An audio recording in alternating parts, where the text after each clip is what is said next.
Hello and welcome to episode 18 of the Kingfisher Knits podcast. My name is Madeleine and I'm talking to you from my home in Zurich, where I live with my husband and our two young children. I am, though, originally from the UK, and I wanted to do a little rundown of where you can find me online, especially because I had a bit of a jump in subscribers and viewership since the last episode. Not really sure where that is specifically, but it was very nice to see. And so in case there are a few people watching this who maybe only watched my last episode, I wanted to make sure to say hello properly. Anyway, as I said, my name is Madeleine, and you can find me on Ravelry as Madeleine Windsor, written as all one word, but all the links and where to find me are down below this video in the description box on YouTube. Also over on Ravelry we have the Kingfisher Knits group. That is a group both for this podcast and for my knitting designs, which I sell on Ravelry. And you can find me on Instagram as Kingfisher Knits. I also use Kingfisher Knits on Twitter. Not that I'm on Twitter that much, but I do say it now and then because there are some people who do use Twitter more, and I do cross-post some things between Instagram and Twitter. Okay. Oh, I will also say that the show notes for what I will talk about are also down below in the description box, and I also post them as much as I can over on the Ravelry group. I think that's everything where you can find me. Hopefully I haven't left anything out from that point of view. If you want to join in on knit-alongs and the like, which we are currently running, which will get mentioned probably throughout the podcast episode, that also all takes place in the Ravelry group. I want to say welcome back to all of my previous viewers, and a big hello if this is the first time that you're checking me out. Thank you very much for taking the time to do so. I will say that I do normally film during the day. You may notice a horrible pale whiteness. I also don't normally use this background, but this is because I'm filming at night today. That's just how things were. If I hadn't filmed now, I wouldn't have filmed probably for another week. So I don't film on a weekly basis, normally once every 2 weeks, up to 3, depending on how things go. So I just decided to give it a go. I know things like colours and the like do not always show up brilliantly under all of this artificial lighting indoors, and with this white background I tend to get a bluish tone. For example, this jumper that I'm wearing here is actually, yes, it's a navy blue, but it looks totally black here, so I do apologise for that. I do try not to do that, but this or no podcast, and I have quite a lot of stuff that I wanted to talk about, so this is what we're going with for this time. I'm a little bit self-conscious, I'm not going to lie today, because I've had an eye infection over the last couple of days. It's a lot less red now, but it means I'm not wearing my contact lenses, I'm not wearing mascara, and I'm not someone who wears a ton of makeup, but I do like my mascara. I'm a reddish tone kind of person, so mascara helps me out. So I am feeling a little bit self-conscious about that. I will try not to think about it too much, but I guess I had to put it out there.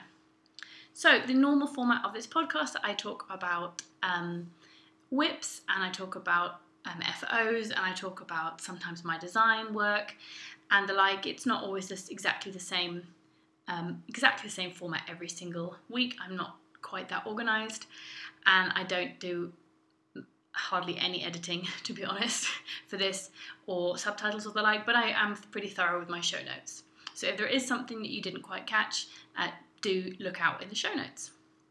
I feel like I've done enough rambling to start off this episode, and I do want to immediately announce some giveaway winners. Sometimes it's nice to leave those kind of things to the end, but these were just a couple of smaller giveaways in terms that they're just patterns.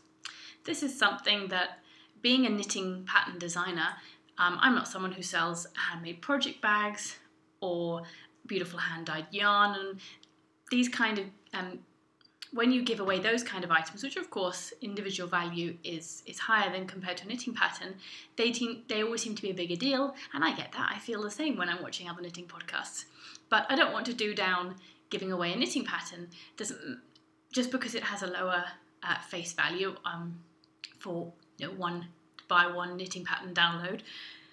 They're still very important things. We love our knitting patterns. Yarn is great, and project bags to put them in are great, but a great pattern is also important. So I didn't mean to do it down by saying I just had a couple of little giveaways. I guess that's what I'm trying to say. I think knitting patterns are very important. I write knitting patterns, and I also tech edit knitting patterns. So I'm not someone who thinks that knitting patterns are not important, and I'm not someone who thinks that all knitting patterns should be free or anything like that. Okay, enough of a ramble, Madeleine. So I had 2 giveaways running. I had done it such that one was entered via the episode thread in the podcast. Episode thread on Ravelry in the my Ravelry group, and that was the giveaway for a pattern of the winner's choice from the Holidays with Sweet Georgia collection 2017. Sweet Georgia Yarns is a hand-dyed yarn company in Vancouver, Canada. I've done a few designs with them now, and one of my designs was in that collection, which they released at the end of November last year, so in time for the holidays. And that was a 6-pattern collection, and I just asked people comment in that thread with which of those patterns they would like to be gifted, and Sweet Georgia will then gift you that pattern on Ravelry. So the winner for that was VShaw21. You are Vicky from Canada, and Vicky said that she would like to win my pattern, which is my hat pattern Ara, or Ra, depending on how you might pronounce it. I actually realise now I did not name that pattern, I will be honest. It is a river here in Switzerland, and it was a name that we came up together with Sweet Georgia for that design. So I don't think I've checked exactly how that should be pronounced. So anyway, I will just directly ask Sweet Georgia to gift you that pattern on Ravelry, Vicky, so there's nothing that you have to do. But thank you very much for entering. And the other giveaway was for a pattern from Shauna Knits. She has the Shauna Knits podcast, and she is Shauna Knits 2 on Ravelry and just Shauna Knits on Instagram. And she had released a first couple of patterns, and she was giving away a copy of the George's Country Hat pattern. This is all shown off in the last podcast episode. And anyway, the winner of this was Karen. Karen, your surname is Svanefeld, is how I would pronounce it, living here in a German-speaking country. I'm sorry if that's not the correct way to pronounce it. I know very well who you are, and I know your Ravelry name, so I will directly tell Shauna to gift you that pattern on Ravelry. So there's nothing for anybody to do on this occasion. Thank you very much for joining in on these giveaways. There will be some more. There will be a couple of giveaways coming up probably over the next month, which I'm really going to be excited about. And I also have prize packages already put together for some of the other CALs that I've been running, but I might get to that this episode, maybe not. It just depends on whether that fits in with what I'm talking about. Okay, that was a lot of admin. I maybe should put a note at the beginning to say where people should skip to if they're not interested in all that stuff, but anyway. I would like to now start by talking about whips. I only have 2 whips to show you this week, and one of them was very, very nearly an FO. I will start with that one. I don't think it's any surprise to anybody that it is my Arboreal Sweater. This is a pattern by the lovely Jennifer Steingass. She is knit.love.wool on Instagram, and she designs predominantly, I think all her patterns are for yoked sweaters, yoked colourwork sweaters. This is my Arboreal Sweater, and when I showed it to you last week, I had just started the ribbing on the first sleeve. So this is a top-down yoke sweater. I spoke about it a lot in the last episode, so I'm not going to repeat myself too much. I will give the essential information. But yeah, it's top-down, so you knit the yoke, put the sleeve stitches on hold, and finish the body, and then come back and knit the sleeves. So I was at the beginning of the ribbing on the first sleeve last time I showed this, and I'm at the beginning of the ribbing on the second sleeve now. This has been really a joy project to knit. I have really, really enjoyed it. The colour work was a little bit of a struggle for me. I'm still very much understanding how I best do my colour work, but I'm relatively happy with it, and I do think I know that this yarn blocks out beautifully, so I'm also optimistic that any reservations that I currently have about exactly how the colour work looks will fade once the project is blocked. So the yarn that I'm using here, I don't think, do I have a tag around in front of me? I do not. Anyway, I will put all of the project information in the show notes. Oh wait, here's the project bag. This is a Danish yarn. It comes from the Faroe Islands. I've said this many, many times. It is called snail dun, I would call that. And it is mostly Faroe Island wool, but it is also blended with some Falkland merino. I am using the sky blue colourway, and this is my little swatch that I've done before. This is what you can see when it's blocked out. Maybe I can show you here. You get this really beautiful, very, very plump fabric. Once the yarn is blocked, it's already nice before blocked, but it's one of those yarns that it's a woolen spun yarn. So and it's non-superwash. So once you wash it, it really blooms up, fills any little gaps between your stitches, and makes, you know, a really, really sturdy, beautiful fabric. It is not a butter soft feeling yarn, but at the same point, it's not hairy, scratchy, prickly yarn either. And the other thing I wanted to say that I've been loving about this project, given that this is a 100% non-superwash yarn, is that I have been able to spit splice all of whenever I've been changing yarn. This yarn comes in 50-gram balls for the dyed colorways. Yeah, my undyed colour, which was this natural white here, this came in a 100-gram ball, but all of the rest came in 50-gram, not balls, skeins. They were all skeins, I had to wind them up. 50-gram skeins, so I was having to join in new ones fairly regularly, but in all of those places I have spit spliced, so I have not needed to cut, I will not need to weave in any ends, and it's just fantastic. It's one of the real joys for me of working with this kind of yarn as well, is that when you're knitting along and what have you, you're minimising the ends that you have to weave in as you're going along. And I think that's all a bonus. I do hear people who say that they enjoy weaving in ends. I don't absolutely loathe it, but I would much rather be knitting than weaving in ends. Excuse me, while I have a sip of tea. So that is whip number 1. Almost an FO. I'm not going to talk about it much more. Really, really, really can't wait to wear it. I did want to make one comment, and this is that this yarn that I'm using, I used because a test knitter one of the people who test knit this pattern used this yarn and recommended it to me on Instagram when I had commented saying that I wanted to knit this pattern, but I didn't have yarn and I had to order yarn, and I was, not entirely sure what to order. This pattern is listed as being for DK weight yarn based on the yarn that she used in the pattern, but even that yarn has a put up. The yarn that she used in her sample has a put up of still less than 200 meters per 100 grams. So I would say this is very much this sort of DK worsted, what do you call it?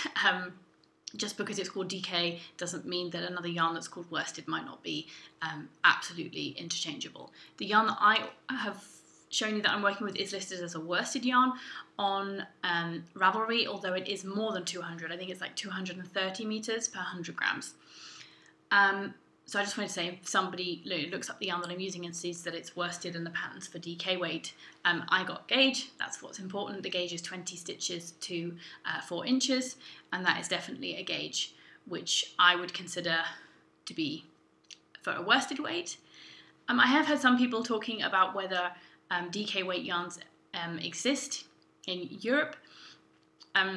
It's hard to talk about all of Europe. Like I think DK is definitely a term used in the UK, and worsted isn't really. So in the UK traditionally you had a DK weight yarn and you had Aran weight yarn, and a lot of what was called worsted weight yarn in America would fall slightly between those two, and then in America obviously you had a sport weight yarn, which would be traditionally considered to be finer than DK. But there are sport weight yarns that are basically interchangeable with DK, and you also have sport weight yarns that are almost what we would call fingering weight. So there is just this sort of spectrum, I would say. It's not all very clearly defined, and you kind of have to look at the gauge at what gauge the pattern has been worked to know also very well if something is actually a good yarn substitute for that project. Okay, enough of rambling on about yarn, but it is kind of relevant to the next whip that I'm going to talk about. And the next whip that I'm talking about is something brand new, which I have not shown to you before, I have not spoken to you about before, because this was a very exciting development that I had, and I am actually test knitting a sweater pattern for Eli of Skeindeer of the Skeindeer Knits podcast. I feel like everyone who watches this knows who she is, but I know she doesn't have one of the absolute biggest podcasts out there on YouTube, but I feel she's very well known because she is very individual. She is a Norwegian knitter who is living in London, where she's currently doing her PhD, if I remember correctly. And she knits a lot of colour work, a lot of Scandinavian yarns, and not only Scandinavian yarns, but especially she is a great champion of Scandinavian and especially Norwegian yarn. And she has been quite, I think she has risen to prominence a lot with her Selbu Mitten Club, which she did last year, which I have the pattern for her, just the one she got, just her Selbu mittens. I don't have the club, but I do definitely want to try out knitting at least a classic pair of Selbu mittens from her pattern. And she has designed her first sweater pattern.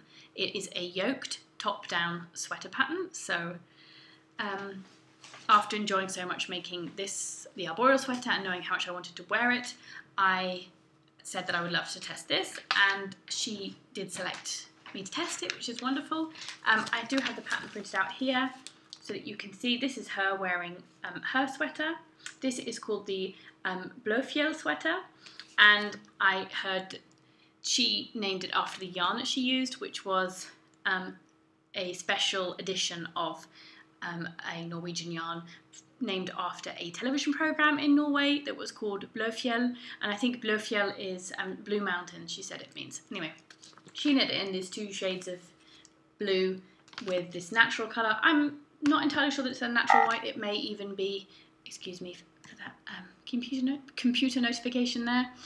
It may even be a very pale blue, actually, now that I think about it. But she doesn't tell you exactly in the pattern anyway. So she has provided in this pattern instructions for knitting it with and without waist shaping and cropped or sort of, full hip length. And I said to her that I would be interested in knitting it particularly with short sleeves. I've really wanted a yoked short sleeve sweater for quite some time to put on it as a layering piece. So I'm hoping that I can get that done by the deadline. She wants to release her pattern in February, towards the end. So I did, but I was very upfront with her. I told her that I would have to order yarn. I live in Switzerland, things don't tend to arrive super fast, but she was still willing, with all that in mind, to have me be one of the testers. So thank you very much for that, Ellie. Not that you're watching, but thank you very much in case you are. And so I had to order yarn. And the yarn that she's used, while it was called Blåfjell, it was basically a yarn called PT2. And as far as I understand, a complete like for like swap for that would have been Roma by Holst Garn, and I did want to order that. And when I was looking at that, the best place for me to get that would have been Isolde's website, and Isolde's website was still on holiday from the New Year's period. They weren't quite back yet, and by the time they would have posted it, I was thinking it was really going to start getting longer and longer. So I thought, okay, well, I've wanted for ages to try the Holst Supersoft. I knew that it was a much finer weight yarn, but that it blooms when you wash it, and Ellie did say on her pattern and in her post asking for testers that you could also use that yarn because that yarn can knit up at the gauge of the pattern, which is 24 stitches to 10 centimetres. So I just was like, well, I'll give it a go. I'm sure I can get gauge. So I ordered yarn from Holst Garn's website. Holst Garn, for those of you who don't know, this is one of the colours I'm using, which is their Ecru. Sorry. This is how the yarn arrives. You can order it in 50-gram balls or in 500-gram cones. So tempted to order that, especially when I saw the price. So I knew people said that this yarn was incredibly good value, that it was cheap, and I'd seen it often for sale on other websites, so like retailers, like not the people who the company, but retailers who sell the yarn. And I was impressed with the price. It was always hovering around €4, I think. Some places a bit more, and that's still a good value, €4 for 50 grams of yarn. And I went on Holst Garn's website in the end, because a lot of the websites I was looking at, which were in Germany, because Germany has very good postage to Switzerland, it's cheap and it's generally fairly quick. These websites would always have like, this is a 3-colour project. I put together a few options and they would always have not any of one of the colours of the 3 that I wanted. So I thought, well, I'll at least go on Holst Garn's website where I can see all the colours and maybe then I can, figure it out. Anyway, long story short, so cheap. I can't remember the individual price. 2 of the colours which I bought were on 20% off as well, and that's not why I chose them, because the yarn was so cheap I couldn't care less if I didn't get 20% off on the yarn. I ordered a total of 8 50-gram balls. Okay, so that is, what's 8 times 50? Sorry, dear oh dear. That is 400 grams of yarn, and I paid €20, including postage, and postage was €6. It's amazing. And I know a lot of people ordered yarn from them in their, do they do a Black Friday sale? Is it Black Friday or Cyber Monday? Yeah, I don't know, one of those things that comes after Thanksgiving. They did a sale and a lot of people ordered their yarn.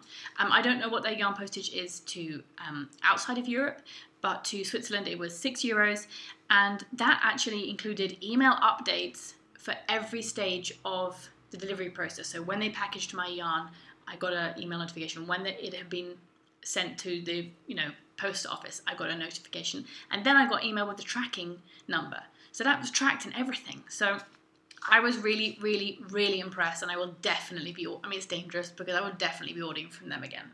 Anyway, I got this as my main colour, so I got 4 balls of this, so 200 grams. So this is 575 meters in 100 grams, so in this there's less than that. 2 of these together makes 575 meters. So you get an awful lot of yardage. This is not showing up too badly. It's coming out a bit sky blue when it's a bit more grey than that. It's very heathered, and this is called Opal. Yeah, Opal is this colourway. So I have 4 balls of this to be the main colour so what Ellie has is this dark navy blue. And then these are my 2 contrast colours. So this is called Ecru, which is a natural white, I would say. It's a creamy kind of colour. Really, really like this. Not a big fan of white. Not least because nothing stays white when you have children. Not my children anyway.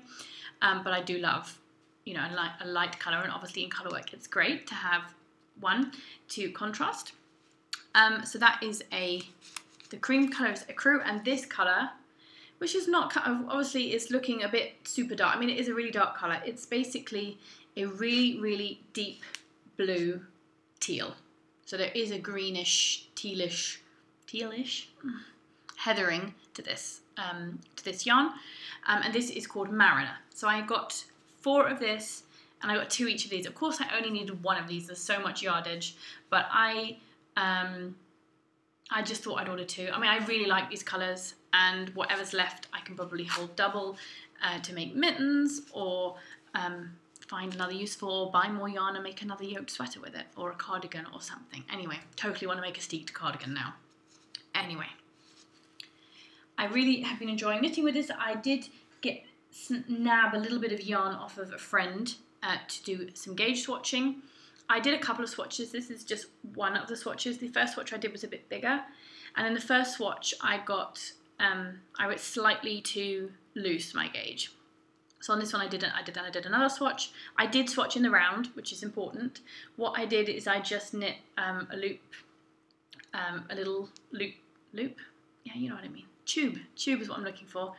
A little tube like this with magic loop, and then when I bound it off and took it off the needles, I washed it, squeezed out all the excess water, let it dry a little bit, just that it wasn't so soaking wet, and then I just cut it like that so that I can lay it out flat to finish drying and was able to measure my gauge. And what you might be able to tell, so it isn't you know, it's still a very fine drapey fabric, but it plumps up so much when you wash it. So it is really this kind of fine, really fine yarn at the beginning. Maybe I can show you one more actually. So really, really fine yarn. And it plumps up nicely and fills up these gaps. Of course, when you pull, you know, you can still make it look see-through, but it's not something as gappy as actually when you're knitting with it. So I have already started knitting, then I'll show you that it looks much more gappy here. And then once you wash it, it fills out those gaps really nicely, and it does become really soft. And again, it's not a butter soft, you know, merino, silky, cashmere type soft, but you know, it doesn't have any, like what I call the alpaca prickle. So it's doesn't feel as soft as alpaca to the hand, but then for me it feels softer than alpaca when you actually put it right up next to the skin. So anyway, having a lot of fun there, and it's only been a few days, and this is how far I've got.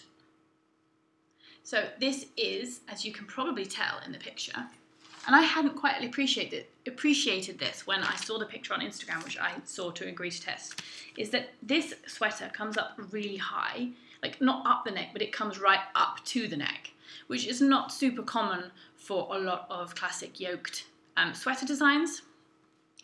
And I really like that idea that it's not super open. I mean, I can deal with less close than that. I also, you know, this is why I like my classic neckline, but a lot of yoke sweaters don't even have, you know, anything approaching what I would call, I guess, a Ecru neckline. They often tend to spread out a bit more. Have more of an open neck, I think would be a better way to say it. Anyway, so this has short row shaping to make the back here longer than the front as well. So you've got the natural shaping that you would want to have, so that it's going to sit nicely over the shoulders and everything. And this is, you have quite a lot of increases going on, and then this is the first part of the colourwork starts, where you fade into the second colour, basically fade. Sorry, we all like to talk about fading now, but it's just got a lovely little design here to basically fade into this colour, which doesn't contrast so much with the main colour, and then I have my more contrasting colour, and now I'm working on this central, you know, main portion of the yoke, which has this beautiful diamond design. So I'm really thrilled about this. You know, if I hadn't have cast this on, of course I would have finished my Arboreal Sweater, but to be honest, the Arboreal Sweater is basically finished now. And I've been knitting on this, and I was using the sleeve, like yesterday evening I was watching a film, and we had the lights low, and I didn't want to work on this, obviously, so at that point, that's when I finished all the stockings stitch on the sleeve on that. And now I'm just really looking forward to using this as, you know, a concentrated knit, but then once I finish the yoke, which doesn't feel that far away. Of course, it's going to take me a little bit longer, but not least because there are still, this section is even, but then there are going to be some more increases to finish off the yoke shaping. So there will be more stitches. So it's not as though I'm, you know, halfway through the colourwork yet, but maybe I'm a third of the way through the colourwork. I don't know. And it didn't take me that long. And then it will just be stocking stitched down for the body. So I'm pretty sure I mean, I wouldn't make this cropped, especially if it's going to be sleeveless. That's not something I would ever wear. I'm tempted to still make at some point a cropped sweater of the right kind of style, something that suits me. But given that I'm not a big cropped sweater wearer, although I would like to own a couple of, like, you know, nice dresses and what have you, even casual, but that would work well with cropped sweaters, that would like be a big leap. So I feel like I should knit a few more sweaters which are in keeping with things that I've worn thus far in my life. I then get to feel the kind of construction of a sweater that I like the most, and the one that is, you know, most flattering maybe to my figure, which could therefore potentially be cropped. But I have a feeling that that might well be a yoked sweater. Anyway, so I'm definitely going to make this. I'm almost certain I'm going to make this to, you know, a normal proper hip length sweater, but then I'm going to keep the sleeves short. Anyway, I'm just, yeah, really, really enjoying working on this. I am struggling a bit on the colourwork still with the tension. I'm going to ask out there, anyone watching this, if you have any tips. So I'm a continental knitter. I really prefer to keep both of the yarns in my left hand. And I've done this before with smoother yarns, working simple little colourwork things. and I have not had too many problems. These yarns, it's a sticky yarn. They call it sticky for a reason. The strands stick to each other. So even though I have them threaded through slightly differently on my fingers and holding them kind of separately on my finger, when one pulls up, it doesn't happen all the time, but when you're knitting, let's say 3 stitches with one, it grips on the other strand somewhere, it touches the other strand, and it brings that one up with it. And by the time you then go to work on that strand is not tensioned anymore, it's loose because it's been pulled up but not knit with. I hope that makes sense. If anybody has any tips or videos that they've seen or the like, please do share. I would really, really be interested to find out if there's anything. I don't think I'm doing something wrong, but that there could be something I could be doing better. Anyway, I'm persevering because I really, really love how these things look. And but this makes me think it's going to be a long time until I do some kind of all-over colourwork project, because I wouldn't be able to keep going. But for now, I'm really enjoying it, and this garment is just going to weigh nothing. Right now, given that I'm using my Hiya Hiya sharps, it really weighs nothing, because those needles weigh nothing. This yarn weighs nothing. Okay. I feel like I have gone on and on and on about this project because I'm clearly obsessed with it. So that's enough for now. But this project is living in a very, very special project bag. So my lovely good friend Philippa made me a project bag for Christmas, and she gave it to me a couple of weeks ago. And she did ask me, she said she'd got some fabric. I'm a chemist. For anybody who doesn't know that, I have a PhD in chemistry. I am a certified nerd. I do work now in biochemistry and biophysics. Don't worry, I'm not going to bore you all with that. But she got this fabric, and this is coming out a bit more reddish. It's a bit more burgundy.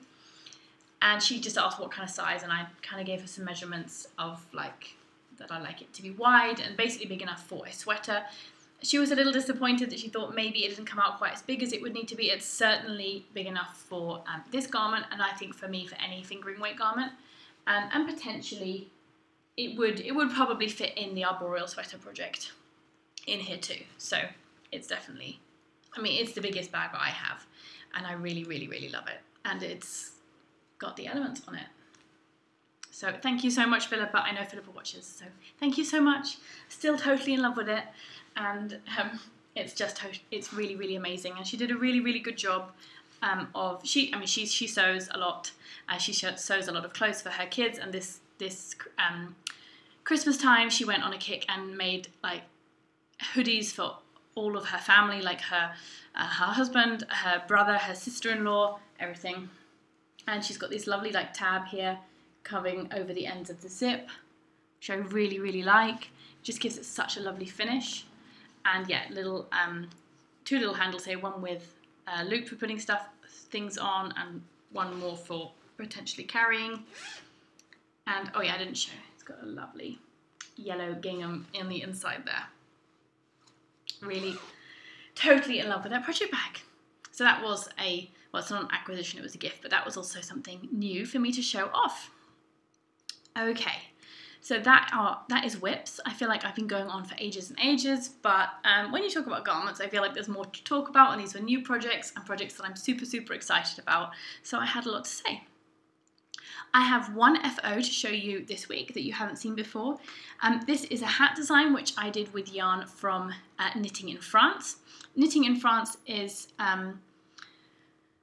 I've said before, a hand-dyed yarn company close to my heart. That's the first ever hand-dyed yarn I bought off Etsy and worked with. And this is a design which I am doing in collaboration with Bogger of Knitting in France. Bogger is Icelandic from Iceland. Icelandic in origin sounded really weird. She's from Iceland, but she lives in France, and her company is called Knitting in France. And I had a skein. This I bought a while back from her. This is a skein of her superwash merino DK. It's getting a little bit blown out in terms of all the colouring, but you can tell that it's a really beautiful pink. There are red speckles in there, and there are navy speckles, and there are pink speckles. So you can tell by the naked eye that the more intense speckles are red, and the less intense speckles are pink, and then there's also these like bits of navy around there.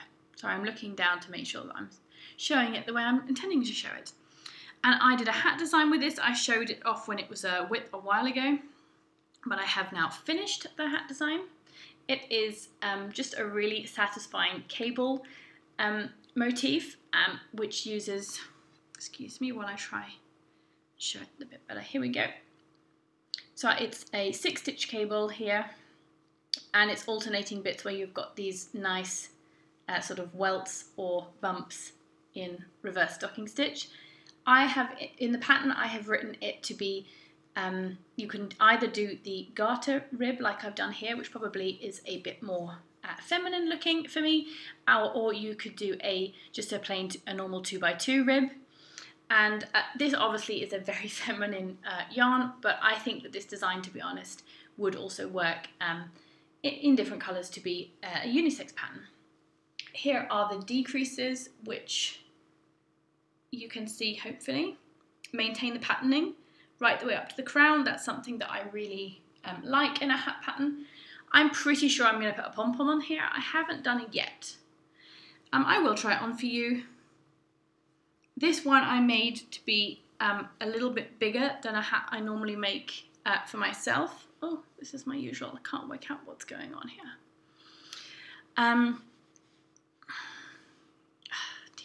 There we go. So it would work for me also with my hair tied up. I tend to prefer more of a beanie style than a slouchy hat. Sometimes I try different things on it, just like at least the classic kind of slouchy hats that people buy and wear. Store-bought ones I really don't tend to find I like very much. Anyway, so there you can see the design on the crown. So this pattern I have decided to call Hindiber. So it's H-I-N-D-I-B-E-R, Hindiber.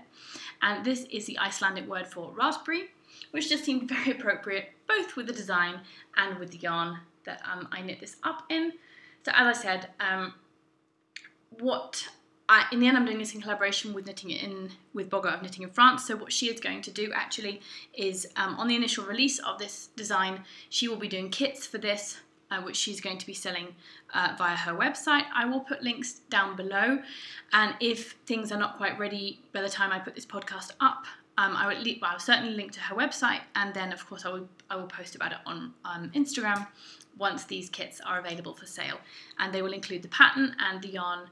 She's dyed up various different colours on the same base, which you can knit up this design out of. So in the first instance, that's the only way that this pattern is going to be available. This is something I agreed to do with Bogger because I really, really like her yarn, and I wanted to help her out and support her if I could, because she was worried, she was thinking that she was not going to be carrying on into 2018 with dyeing her yarn, and I just said that was a real shame. So when this pattern is available for individual purchase, I will of course also tell everybody about that. Yeah, that's everything I had to say about that for now. Yeah, I think a pom-pom. I definitely have enough yarn, obviously, to make a pom-pom. And the hat, a pattern, by the way, is written for 3 different sizes. This is the medium size. Yeah. And as we're talking about cables, so I tend to cable without a cable needle most of the time, but that is not always possible. And given that in some of the things I would like to make in the future, one of them being Rhapsody in Cables by Jochi Locatelli, that probably is not a pattern which one could do the whole thing without a cable needle. I do have the pattern. I haven't looked at all of the cables that are involved down to detail. I'm generally happy with crossing 1, 2 or 3 stitches without a cable needle, but when you start having some of the woven cables where you have to put 2 back, you even need 2 cable needles sometimes. I don't know exactly, as I said, which are all the cables in that particular pattern, but I have never used a cable needle that I was particularly happy with. I had first bought just those ones you find, here you just find them at the craft, like hobby type store, and they were metal, the ones which are straight with the little triangle and straight again. They were metal, they're slippery, and they're kind of heavy, so they really easily want to slip off or out, and sometimes of course they've got the little triangle, so you're meant to put the stitches in that bit so that it doesn't just slide out of your work. and generally that kind of works okay. But then when you've got the cable needle, I like to hook it into my work below me where I'm working, or because if I put it down next to me, I'm going to lose it. And those metal ones just tend to find their way out. I also use some plastic ones, and then I found the ones that I had used in particular anyway were a bit grippy, and I've used a DPN, but again it can slide out, I don't know. Anyway, I know there are all kinds of different ones out there. I have not bought a ton and tested them all.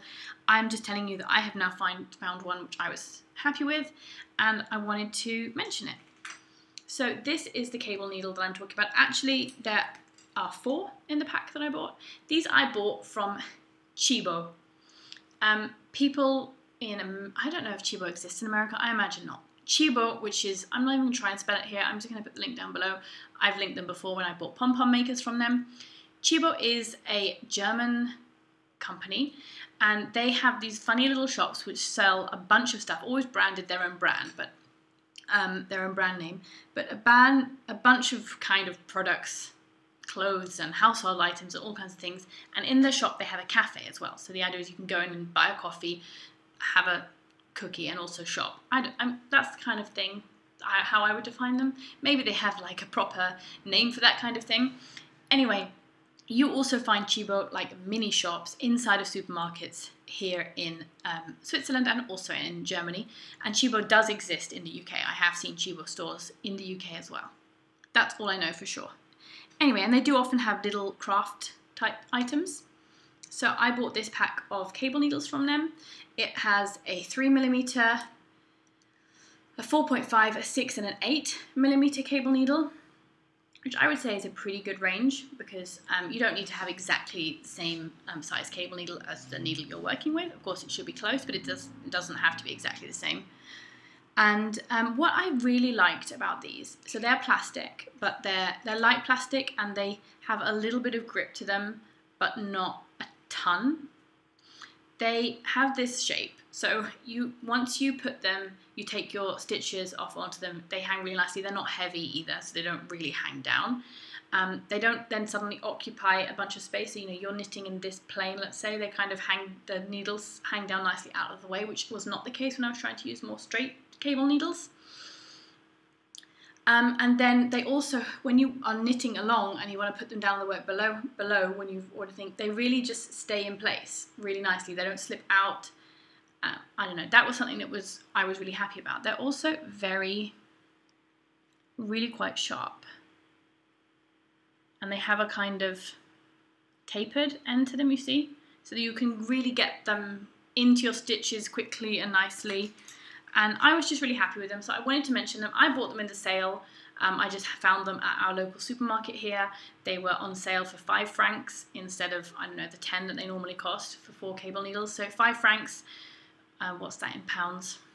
I mean, it's similar in dollars for 4 cable needles. Yeah, probably I'm never going to need an 8mm cable needle, but I can certainly see myself using all the other 3 sizes here. So I did want to mention them because maybe there are another brand out there which make a very similarly shaped one and you see it one time, and I would say this is a good shape for a cable needle in my opinion. Okay, those are all of my FOs and whips and random ramblings about cable needles. I do want to quickly say that I released my Soffione pattern on Ravelry. This code shows up really bad, and it's like, if I hold it back like this is the best colour representation, but it kind of washes out the different colours that are in there, so I'm going to bring it a bit closer. And this makes use of this little stitch which is called the dandelion stitch.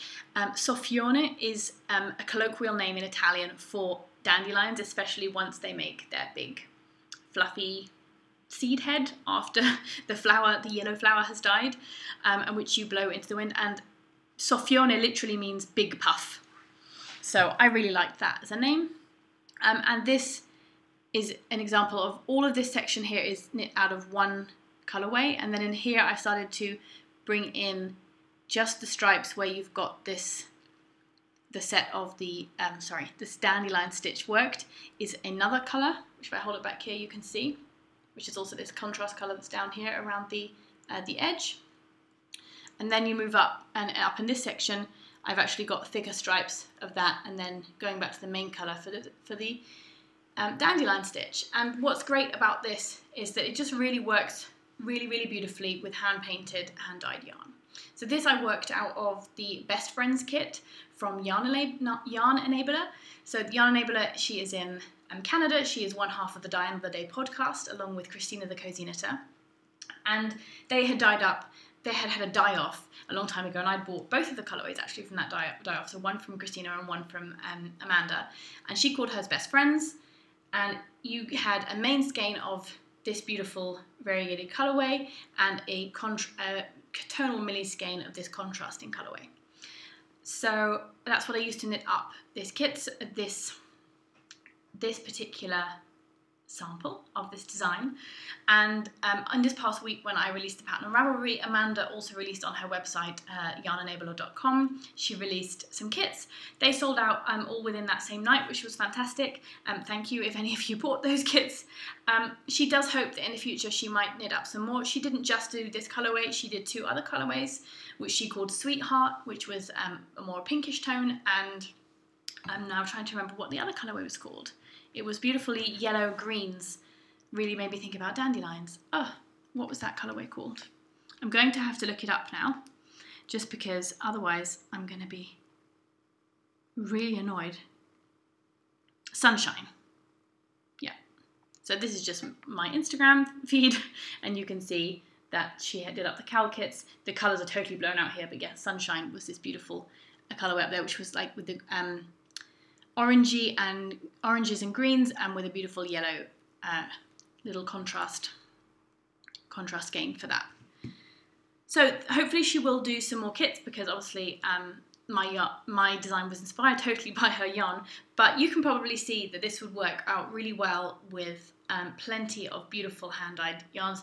Some of my test knitters did not use hand-dyed yarns, and it also does look beautiful, so I'm not saying you have to go out there and buy a bunch of hand-dyed yarn if you don't have any in your stash that you would like to work with, and you have other yarns. But you could also knit the whole thing out of scraps, or you could play around with the pattern, and you could certainly use up scraps for the contrasting colours with one main skein, just like I've done here. I think there's a lot of things that one could... Oh, that's really good with the colour there. Just like that. Just going to stay there for a second, because I know people... I always think, can you stop moving when you're showing me things on the podcast?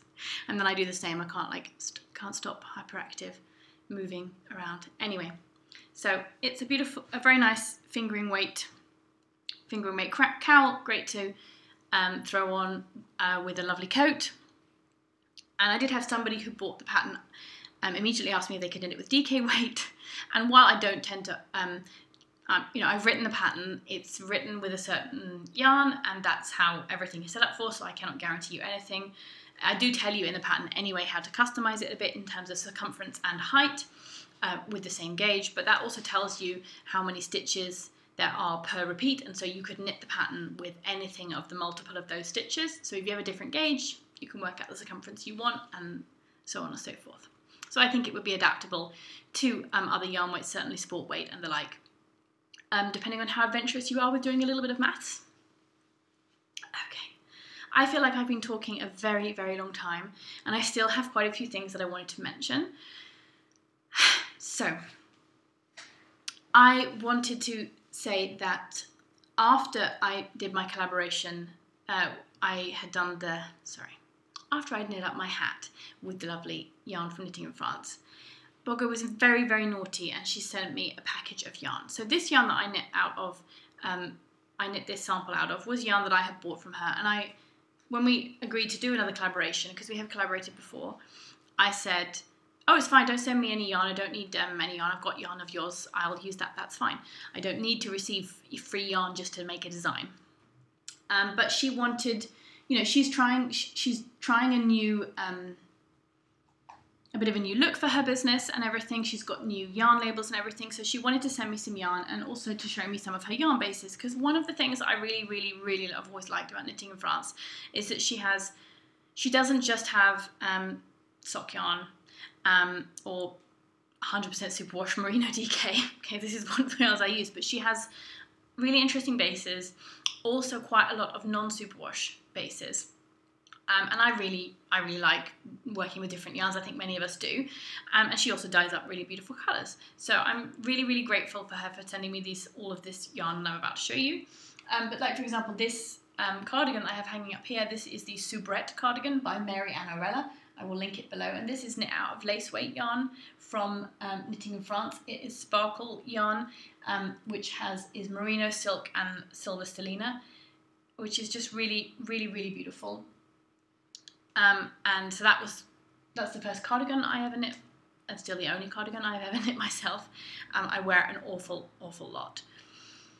So, and these are all yarns that I bought from her. I was not given any of that yarn for free. I'm not plugging it just because she's now sent me some free yarn. I really like her yarn, and if you've seen any of my previous episodes, you will know that. So I'm just going to show you these 5 beautiful yarns that she sent to me, which was really unnecessary. So this is her new label. This is the logo which she's always had on her website and her blog, but now she's putting it on her yarn too, which I think is really, really great because I really love that logo. I've always loved it. Who doesn't love an owl, and a knitting owl at that? So this particular yarn here, look at the beautiful, it's so beautifully tonal. I love, love, love this colorway. I love anything tealy, turquoisey, blue. It's really beautiful. And this is 55% superwash merino, 20% kid mohair and 25% nylon. So this is basically an indestructible sock yarn. I'm sure most of you know by now, as everyone is always saying how wonderfully strong mohair is. So this has both mohair and nylon. And superwash, so this is perfect for socks. This is a wonderful, wonderful sock yarn. So I'll show you up close there. You can see a little bit of the mohair, kind of a halo, but it's not that fuzzy halo you get obviously with like mohair silk lace. So that was the first skein that she sent me, and that is 400 meters for 100 grams. Then she has this beautiful, this is the one which I'm just head over heels in love with for the feel. So it's ever so slightly less blush than that and a touch more pink in real life, but that doesn't really matter. This is her Back to Basics. This is a 100% non-superwash merino. I'm putting myself in the shade there, but hey, the yarn's more important. A 100% non-superwash merino, but it's a 20 micron merino. So it's incredibly soft. It's incredibly high twist. And it's just the squishiest thing ever. It's so beautiful, and it's beautifully tonal again. She does really, really great tonal colorways. There's also been self-striping yarn in the past, and obviously this is a very nicely speckled yarn as well, but I really, really like all the beautiful tonal colours that Bogger has done. So I do think that I will have to use something from this as a giveaway, as much as I'm not greedy about yarn. I could give it all away, but at the same time, I really want to knit with it. I want to try it out. And that was also 100 grams, 400 meters. This is a 50% non-superwash alpaca, 25% linen, 25% silk. And I don't know why, but the moment I saw this yarn, so that's the linen-y silk drape, and the alpaca, of course, this is a drapiness cubed, I just immediately thought of Selma of the Little Big Knits podcast, because Selma for me knits with a lot of alpaca. She knits with a lot of this kind of beautiful dove grey, and is also a fan of linen and linen blends. So this is 100 grams for 400 meters again, and does just feel very, very, very interesting, and I imagine would make a beautiful, beautiful garment, a beautiful drapey garment, like a nice tee or something. Then here we have a very bright pink. My daughter loved this when she saw this. This is 50% superwash merino and 50% cotton. Again, a fingering weight yarn. So this has got a really interesting feel to it. For me, it feels very cottony.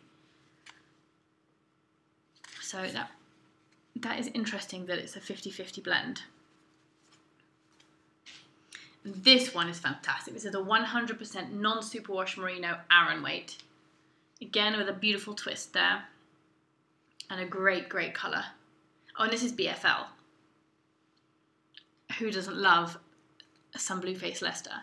Again, it's BFL to me has that sturdy feel, a bit like the yarn that much softer still, but soft, but with a sturdiness that I also feel of the yarn that I'm using for my Arboreal Sweater, but really doesn't have any scratch. That's just beautiful, beautiful, beautiful wool. It just feels so woolly, which seems to be such a cliche, but it's nice when wool feels woolly, isn't it? I mean, it is for me anyway, which isn't to say I don't love all of the beautiful smooth butter soft yarns, but you know, it doesn't always have to be super soft, and super soft wools can be really, really hard to care for in the long run, and your project can end up not looking quite how they did at the beginning, which is not always true. I mean, here I have my Antonia shawl, which is my first self-released, self-published pattern that I ever did. I'm not going to go into detail about it now. I've shown it off before. This is knit with the MCN blend from Knitting in France. So this is superwash merino, cashmere and nylon. Of course it's bloomed because it's got cashmere in it. I have worn this shawl to death. I've worn it so much.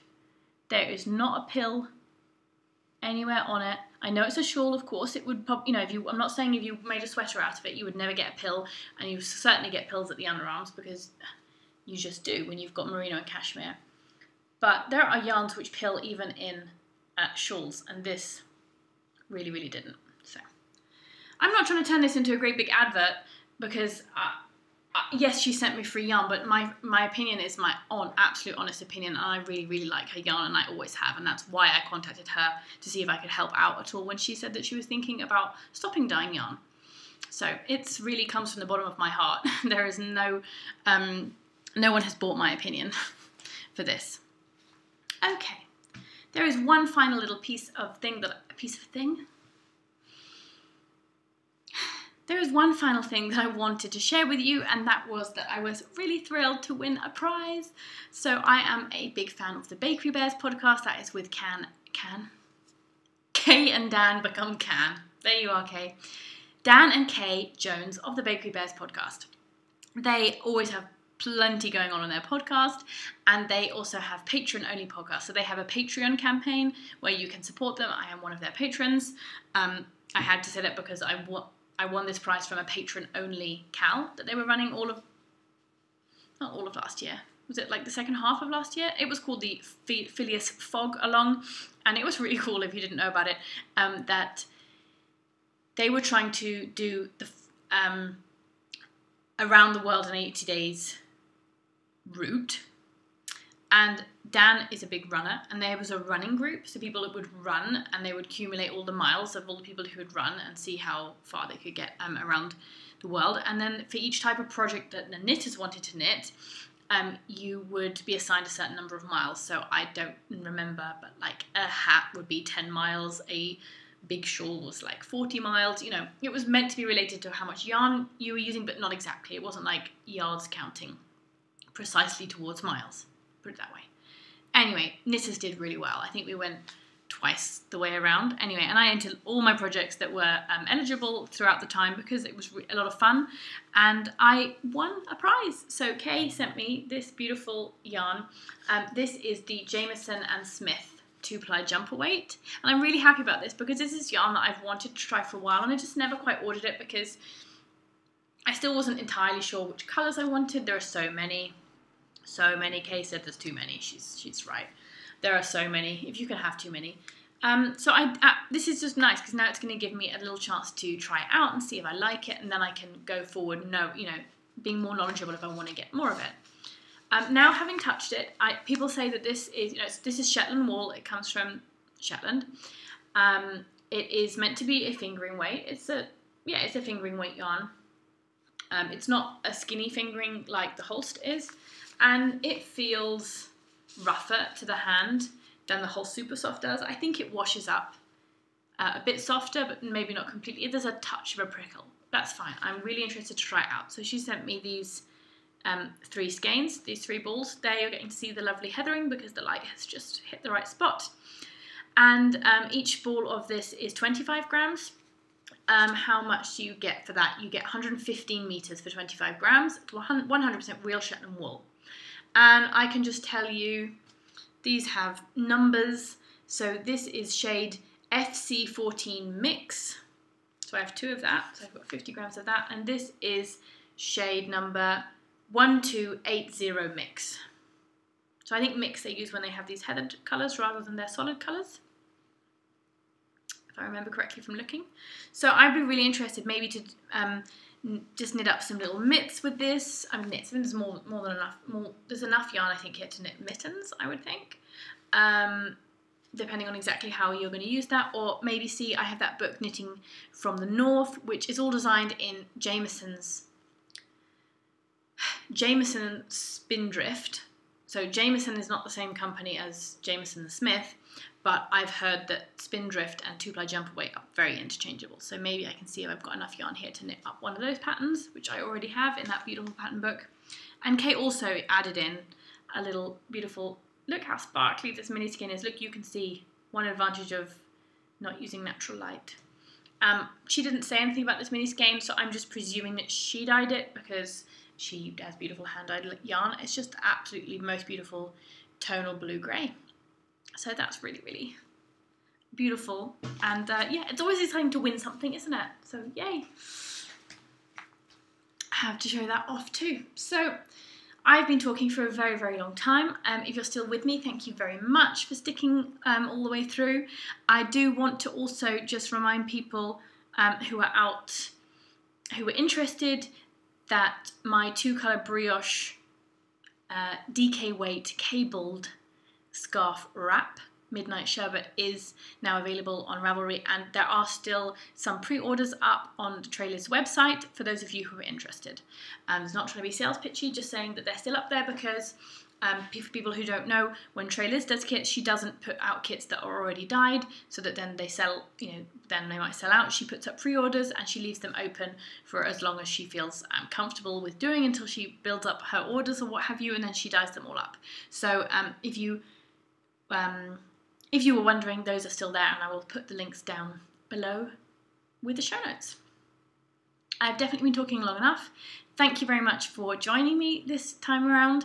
I'm really looking forward to being back again with definitely a finished, so now I'm saying this, all I have to do is 2 inches of ribbing on the cuff and block it. So next time, provided it's cold enough, I will hopefully be wearing my Arboreal Sweater, and I should have an awful lot of progress done on the other sweater, the test knit of the Blåfjell Sweater, and I'm sure I will have found something else to get going on the needles up until then. So I'm going to say goodbye, good night, and wish you all lots of very happy knitting.